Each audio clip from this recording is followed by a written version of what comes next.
Student this Anu Sharma, you are watching my YouTube channel. Next chapter या last chapter आपकी book का है chapter 20 accounts from incomplete record single entry system. ठीक है, इसका नाम क्या है? सिंगल एंट्री सिस्टम या incomplete records.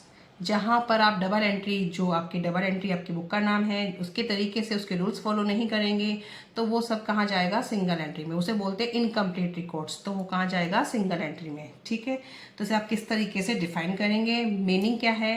If the accounting records are not prepare in double entry system they are term as account from incomplete records और single entry system.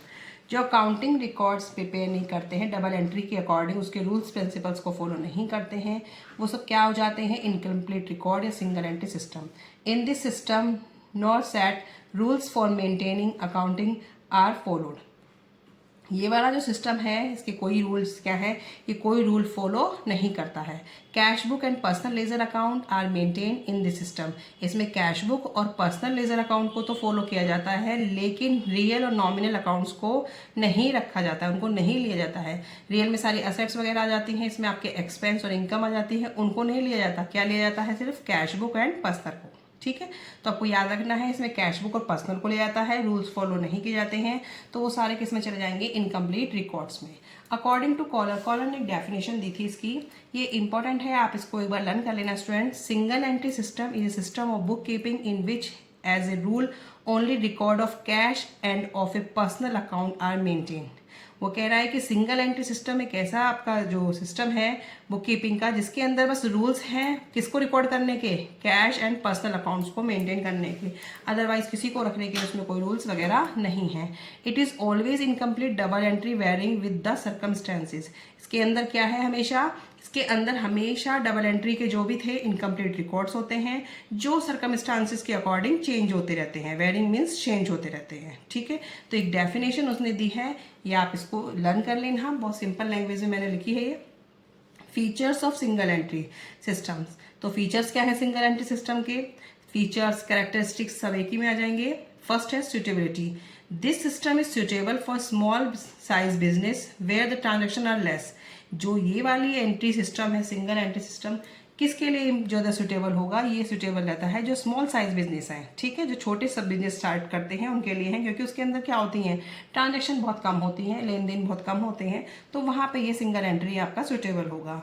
Lack uniformity. This system may differ from firm to firm as it is adjustment of double entry system according to requirement and convenience. ये कह रहा है कि ये system बहुत different है। Next है लैक यूनिफॉर्मिटी। लैक यूनिफॉर्मिटी का मतलब ये है कि इसमें जो भी आप रूल्स फॉलो या कुछ भी कोई मेथड अप्लाई करना है वो सेम नहीं होता है। ठीक है, तो इसमें बहुत कमी पाई जाती है कि सेम मेथड अप्लाई नहीं कर रहे हैं। जिसका जैसा मन कर रहा है वो उस तरीके से कर लेता है, जिसकी जैसी उसकी सर्कमस्टांसेस हैं, जिस तरीके से वो इजीली कर सकता है उसे वो फॉलो कर रहा है। ये नहीं कि एक ही रूल को फॉलो करना है।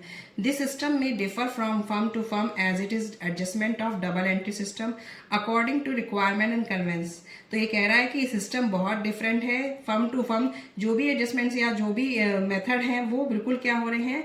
अपनी रिक्वायरमेंट और कन्वेंस के अकॉर्डिंग से वो फॉलो कर लेते हैं, सेम रूल को फॉलो नहीं करते हैं। तो एकता की कमी है। यूनिफॉर्मिटी मीन्स जो एक तरीके का रूल है वो उसमें कमी है। Maintenance of personal account. अब इसमें क्या है? Main only personal account are maintain and real and nominal account are not maintain. इसके अंदर ओनली जो भी आपके लेनदार देनदार हैं, डेटर्स एंड क्रेडिटर्स हैं, उनको ही पर्सनल अकाउंट्स को ही मेंटेन किया गया है, रियल नॉमिनल को अवॉइड करा गया है। तो ये इसकी क्या बताई जा रही हैं? फीचर्स है। Maintenance of cash book. अब ये क्या मेंटेन करता है? ओनली कैश बुक को। Cash book is maintain in the system which mix up business as well as personal transaction. तो जो कैश बुक ही ओनली क्या करता है? कैश बुक को मेंटेन करता है, जिसमें कि जो मिक्सअप हो जाती है सारे बिजनेस ट्रांजेक्शन्स, पर्सनल ट्रांजेक्शन्स भी। ठीक है, कैश बुक के अंदर तो सब कुछ ही जाएगा, कहाँ से पैसा आया, कहाँ से गया, तो उसके अंदर मिक्स हो जाती हैं। तो 4, 1, 2, 3, 4 मैंने इसकी जो फीचर्स हैं वो लिखी हैं, आप उनको लर्न कर लेना। Suitability, lack uniformity, maintenance of personal account, maintenance of cash book. ठीक है, सिंपल है।